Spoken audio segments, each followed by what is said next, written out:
प्रत्येक गृहिणीला वाटत असतं की आपलं घर स्वच्छ आणि टापटीप राहावं. त्यासाठी आपण सकाळी उठून सगळी घरातली कामं कशी करायची आणि माझी रोजची महत्त्वाची कामं कोणती, तर ती तुमच्यासोबत आज शेअर करणार आहे. तर मी मिनल स्वागत करते आजच्या एका मिनी ब्लॉगमध्ये.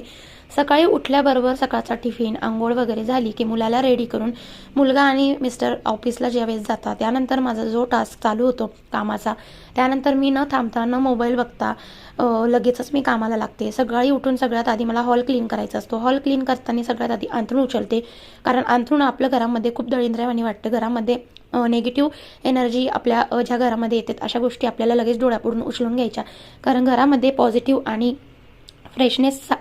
फ्रेशपणा राहण्यासाठी आपल्याला घरातले जी काही कपडे असतील, जे घरामध्ये पसारा असतील, तो स्वच्छ करायलाच लागतो. कारण सकाळी उठून बघा, अंथरूण माझ्या घरामध्ये रेंटवर असल्यामुळे अंथरूण वगैरे ठेवायला इतकी फारशी जागा नाही आहे, त्यामुळे सकाळी उठल्या सगळ्यात आधी अंथरूण क्लीन करते. त्यानंतर जे काही सोप्यावरती सोफा इकडे अस्ताव्यस्त झालेला असतो, सोफा वगैरे सगळं स्वच्छ आवरून घेते. सोफ्यावरचं कुशन्स कवर सगळं नीट करते. मुलगा माझा छोटा असल्यामुळे दिवसभर त्याचं खेळण्याचं काम चालू असतं, त्यामुळे मग मला दिवसातून 3 ते 4 वेळा असं घर स्वच्छ आणि टापटीप ठेवायला आवडतंच. कारण बऱ्याच बायकांचं असं असतं की घरामध्ये लहान मुलं असले की बायका काम करायला कंटाळा करतात. जसा पसारा आहे तसंच ठेवतात आणि मग त्यामुळे घरामध्ये कामाची चिडचिड, घरात येणारे लोक, पाहुणे आपल्याला नाव ठेवतात. त्या गोष्टीमुळे आपल्याला येतं डिप्रेशन. तर काही मोटिवेशनल टिप्स आहे ज्या मी तुम्हाला ह्या व्हिडिओतून दाखवण्याचा प्रयत्न करत आहे. तर हा व्हिडिओ तुम्हाला फुल बघायचा असेल तर चॅनलला आहे, तर तुम्ही तिथे जाऊन सुद्धा बघू शकतात.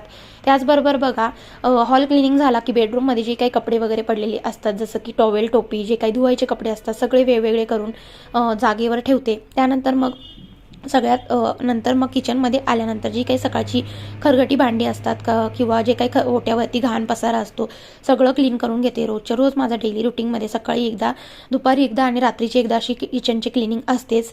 त्यानंतर बघा, किचनची क्लिनिंग करून झाली त्यानंतर मग जे काही झटक असते घरामध्ये, दिवसभराची इतकी धूळ येत असते ना, तर दिवसभर घर आपल्याला झटकायला पूर्ण पॉसिबल होत नाही. पण रोजच्या क्लिनिंगमध्ये आपण छोटे अशा काही क्लिनिंग करत राहिलं तर घर आपलं अगदी स्वच्छ राहतं. त्यानंतर बाथरूम क्लिनिंग केली, कपडे वगैरे वॉश केले, छान अशी देवपूजा केली. देवपूजा केल्यानंतर अजून घर प्रसन्न वाटायला लागतं.